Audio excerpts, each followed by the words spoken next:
Bonjour à tous et bienvenue sur Sensation. Cet été, à hier, dans le département de l'Essonne, se déroulait la première journée du timbre de la Maison Caillebotte, dans la célèbre demeure de l'impressionniste Gustave Caillebotte. Cette journée marquait le premier jour de la sortie du timbre représentant la Maison Caillebotte et pour l'occasion, Stéphanie Chardot-Botteri, arrière-petite-nièce du peintre et auteur de la biographie Gustave Caillebotte, l'impressionniste inconnu, nous raconte l'histoire de Gustave et son inspiration. C'était quelqu'un qui était très engagé. Il s'investissait corps et âme dans tout ce qu'il faisait. Dès qu'il avait une passion, il s'investissait, hein, comme la peinture, la philatélie, le nautisme, l'horticulture. C'était voilà, quand il commençait, il ne s'arrêtait pas. En fait, jusqu'à tout contrôler et tout connaître par cœur, voilà, en passionné. Un des pionniers de l'impressionnisme, en 130 ans d'existence, personne n'avait encore réalisé de biographie sur Gustave Caillebotte. Faire un ouvrage retraçant son histoire semblait couler de source pour Stéphanie Chardot-Botteri.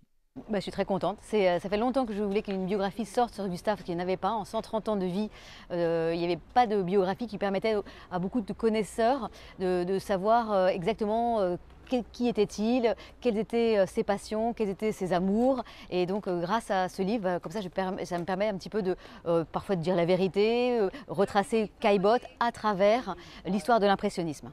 Je suis descendante, donc j'avais été bercée tellement bercée par ma grand-mère, mon arrière-grand-mère Geneviève Caillebotte. Donc je sais pas, en fait je ne sais même pas pourquoi. J'avais tellement envie d'écrire cette biographie parce que je voulais que Caillebotte retrouve sa place au sein de l'impressionnisme. Parce qu'il s'était tellement investi auprès de Monet, Renoir, Pissarro. En 1875, 76, 77, il s'est tellement investi et aujourd'hui il a été un petit peu oublié et je trouvais que c'était assez injuste. Donc voilà, je suis contente que sa place soit rétablie grâce à ce livre.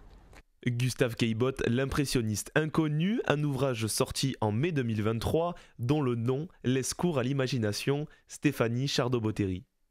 C'était parce que Caillebotte n'est pas si connu que ça. En fait, tout le monde dit Caillebotte, c'est les raboteurs de parquet. Et puis après, personne ne sait qu'il a collectionné autant que ça, qu'il a offert 38 tableaux au musée d'Orsay, qu'il était aussi philatéliste, horticulteur et grand régatier de France, et qu'il a apporté beaucoup, surtout à l'impressionnisme. Et ça, je trouve que voilà, je voulais que sa place soit remise à travers le monde impressionnisme.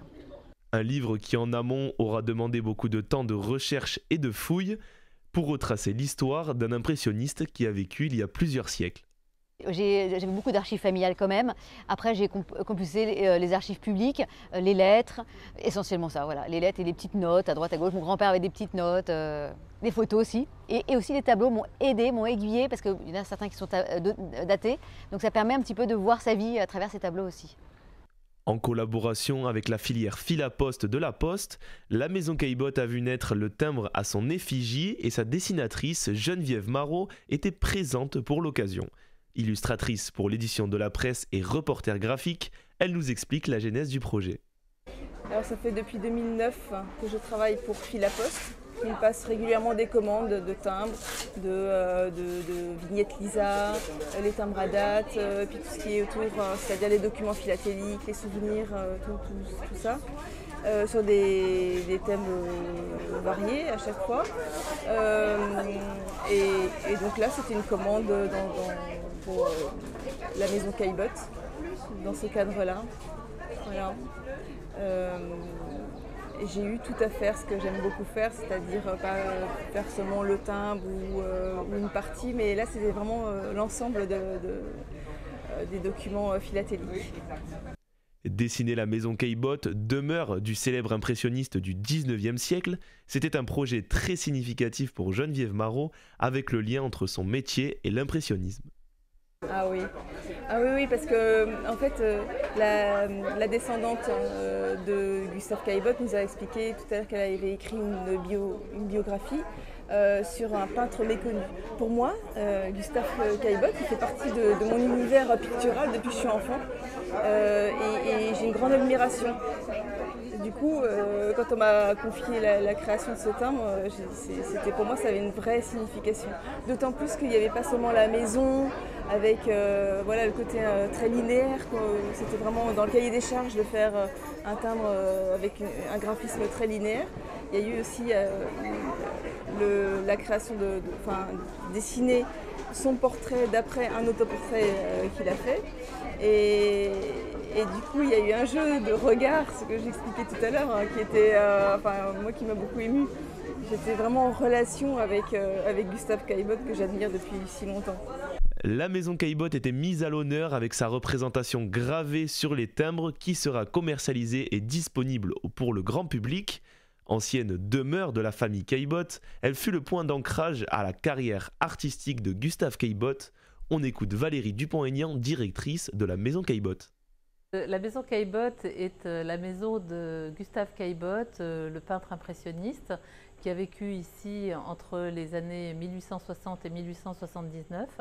Et c'est pour ça qu'on l'a intitulé la maison Caillebotte, alors que bien sûr c'est un domaine qui dépendait d'un fief seigneurial bien plus antérieur et qui a connu aussi d'autres propriétaires prestigieux. Mais on s'arrête à cet artiste majeur parce que c'est à hier qu'il a commencé à pratiquer son art. Patrimoine de l'Essonne et de l'Île-de-France, cette bâtisse du 19e siècle reste un véritable endroit propice à la découverte avec des expositions d'artistes connus mais également peu connus. Valérie Dupont-Aignan. Alors à la maison Caillebotte, on visite la maison parce qu'il y a le côté patrimonial avec c'est une maison très bourgeoise du 19e, c'est un art de vivre à la française au 19e, très cossu.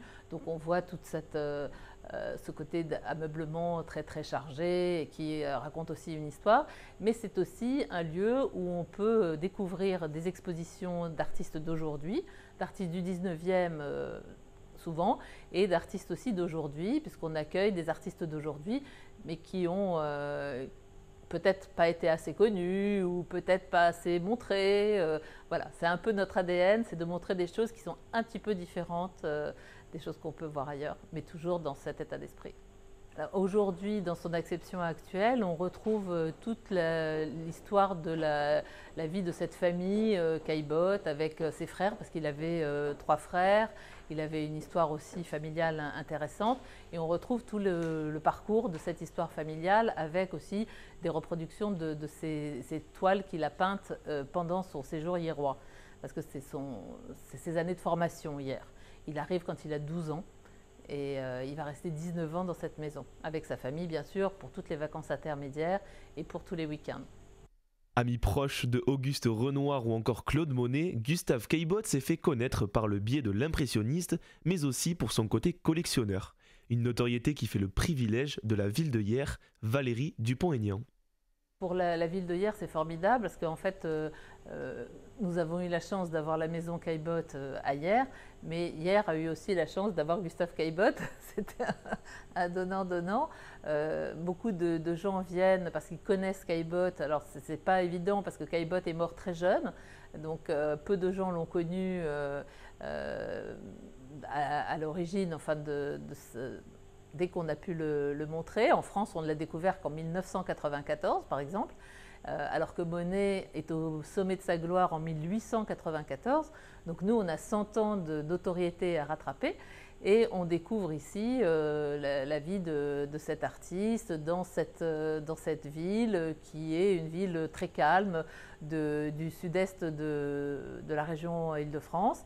Et l'intérêt aussi, c'est qu'il y a une rivière avec un grand parc de 11 hectares et on peut se promener aussi dans le parc. Quand on est dans ce cœur de ville, on vient se promener dans le parc qui est ouvert au public toute l'année et en accès libre. Et on se promène aussi sur la rivière en barque, on va voir le potager avant d'aller déguster un sorbet ou autre chose dans le restaurant du parc ou dans les restaurants ou cafés qui sont autour. Voilà, c'est une petite bourgade assez tranquille. Merci de nous avoir suivis sur Sensation. Vous pouvez retrouver toutes nos émissions sur notre site internet et notre application Radio Sensation.